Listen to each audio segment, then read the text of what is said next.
all the ammunition on Pittsburgh. They were done. Yep. After they beat Pittsburgh, Skip, they were spent. Yep. But the Ravens look good. Lamar is Skip, I mean, as bad as Lamar had a little streak there, but he ended up throwing for 26 touchdowns with 9 picks. And he went over 1,000 yards rushing it again, the only quarterback in NFL history to have 2 1,000-yard rush seasons. So he's starting to get back to being Lamar Jackson. And, Skip, the Titans defense, they're terrible.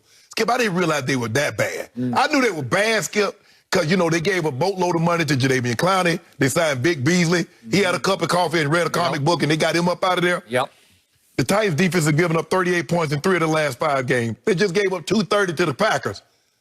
The Packers can run the football, but they can't run it like Baltimore. And Lamar Jackson's legs. I'm taking the Ravens, Skip. This is a dangerous football team. You say you want to be streaking. You want to be peaking at the right time. They're peaking at the right time. Tennessee's going to have their hands full, but the Ravens going to have their hands full because King Henry, you saw what he did yesterday, Skip. I said, I don't know if he can get to 223. He said, man, watch me. I'm going to go get 253. Yep. He was sensational, but I'm taking the Ravens. I picked the Ravens before we started all this. And by the way, just a quick aside before I forget, I want to congratulate the commissioner of the National Football League. They just got through 256 regular season games in the middle of a pandemic without a bubble. Yep. And they played all 256. Congratulations. Yep. Now, let's hope they can get through the rest. Okay. Yeah, they'll really need to hunker down because, Skip, you can't be moving. Regular season games, you can play them on the Thursday and everything. But I agree. Playoffs now. Back to Lamar. This is the biggest game of his career, and he's played in many. The problem is, in his biggest home games, he's been scary bad. Like inexplicably bad, un-Lamar bad, right. Un-MVP bad in home games, both the two playoff games, including the one last year to Tennessee, when they effectively took 3 weeks off because they had the bye, and they ran into the buzzsaw that was the Titans at that point on a Saturday evening at home, and they just didn't look ready to play. They didn't. And they fell so far behind. Lamar ended up putting big numbers up. Historic numbers up. Big numbers. But it didn't matter because they got so far behind so quickly, and it was on him because of the turnovers. Correct. 3 early turnovers. Yes. Okay, so now you get a shot at revenge. You're not going back to the scene of the crime because it's not in your place, it's at their place. I actually like Baltimore more on the road than at home, and I can't explain why. They just haven't played well at home. Right. Does it matter? There's no crowd or little to speak of. I don't know, maybe. But I also believe they're going to win this game. I picked them to win the Super Bowl, and for a long time, remember, they got hit hard by COVID. They did. Hard. And it took the life out of them. It took the heart out of them. Lamar missed 2 games, right? Yeah. Okay. And they had so many practices canceled and so many shutdowns of the facilities. Moved the games. Yeah, moving games to odd nights.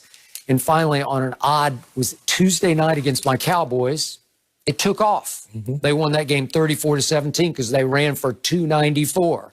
And then they go to Cleveland and run for 231. And then against Jacksonville at home, they just routed them 40-14, but they had 159. And then Giants 249, and then, as you point out, 404 yesterday at Cincinnati. What they said, it was like 12 yards, 20 yards short of it was the most rush yards gained in a 5-game stretch. They gained almost 1,400 yards in 5 games. In a row. So I'm with you.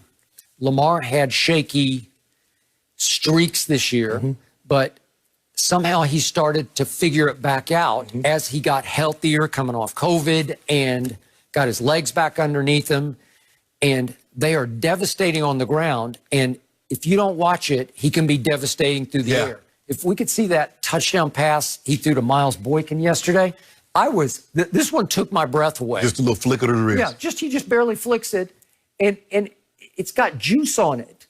It's got real juice on it. Hits him right on the button. Yep. And seriously, I will give you this. It's not the prettiest throwing motion in pro football, but is it not the quickest release? It's just like, pew, it just comes out so fast. And he had another one to Hollywood Brown in the back of the end zone. Yep. Okay. So when he threw that, I said, you can win with that. Right.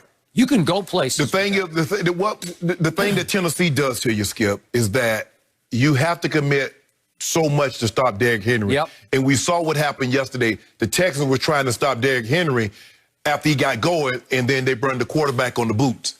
And he's picking up 10. He's picking up touchdowns. He's picking up first downs. And then they play fake, and then they hit A.J. Brown over the top. And you still got Corey Davis. So Marlon Humphrey and Pete's going to have a lot on their plate because you're going to have to drop that safety down. Yep. Now, they went and got Calais Campbell. They went and got Derek Wolfe for this game. They did.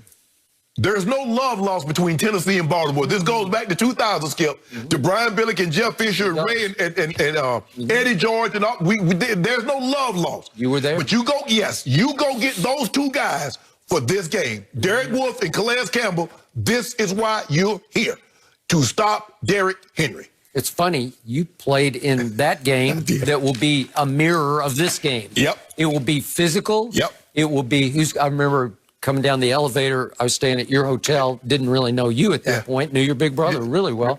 And I'm coming down, and all your guys are wearing camouflage. The D was ready. Woo. I was like, man, if we camouflage to a game? And we got up to a little shaky start, Skip. I said, we got behind 7-0. I was like, man, we need to make a play. I said, well, here's now never. And Trent loads it up. They blow it aside me. He hit me. I run it down to the 1. Yep. We score 7-7. Skip, we only had like 140 yards of offense. But I said, I told Trent, I said, Trent, if we don't turn it over, they're not going to score again. They're not going to score again. It needs to be that type of physicality. It will be. And I will say this about Ryan Tannehill. I've never been a fan of his. I wasn't a fan of his before that draft. I definitely wasn't a fan of his at Miami. But, man, he makes me rethink. Skip, you see his numbers? His numbers is off the charts. And what he did yesterday, I didn't get to watch much of this, but I saw the end of it, the game at Houston. You can't throw it any better than what he threw at A.J. Brown. How do you get anybody open? The safety bit on the underneath, and all of a sudden he's single, and you just hit him right over the top in his hand. I think Greg Williams called that defense. He had to call that defense. Skip, ain't no way I'm going single high safety. Why would you go single high safety? I think there were 2 of them to start with, I thought. Skip, I'm going to get look. But what a throw and a catch that was. And then your kicker, I don't know how you... Because Gostkowski is in protocol. Yeah, I know. And this guy, they just signed him. I'm like, who? I thought Gostkowski was going, like, who is this? Well, they're lucky it wasn't Gostkowski because he just lost it this year. And this dude, Skip, he like to lost it. Yeah. Because it's fading. It's fading. If it's an inch, like a half inch more to the right, it's going to come straight square, back. And it's bouncing straight back in the field. I thought it was hitting it square, and it went sideways and over. Oh, my, yeah. This was... They had this game in the control, Skip. They were up by like 14, 15 points. And then Deshaun got hot. So I was pleasantly surprised that most of the betting sites have this Ravens favored by 4.5-ish, somewhere in that range. They are going to win this game, I believe, and they're going to march on, and it's going to be very interesting to see what havoc they can wreak on the road. I don't like the Kansas City because it's another situation you're going to talk about guys and they weren't looking the best down the stretch. So basically Mahomes is going to have 3 weeks off. Again, if the favorites hold, if the chalk holds, they No, but even if they don't hold, Skip, I'm just saying Mahomes, he didn't play the last game. But he's not playing next week. Lamar and company would go to Kansas City next. And that would be an interesting battle because that was Lamar's coming out party is when he went head-to-head with Mahomes. He needs to... The people that's caused him the most problems has been Tennessee Titans in the playoffs and Patrick Mahomes in 2 regular seasons. He got close 1 year. He did, but then the Monday night game this year was a disaster. And last year was even worse. It was. It was. Here they come. Here they come.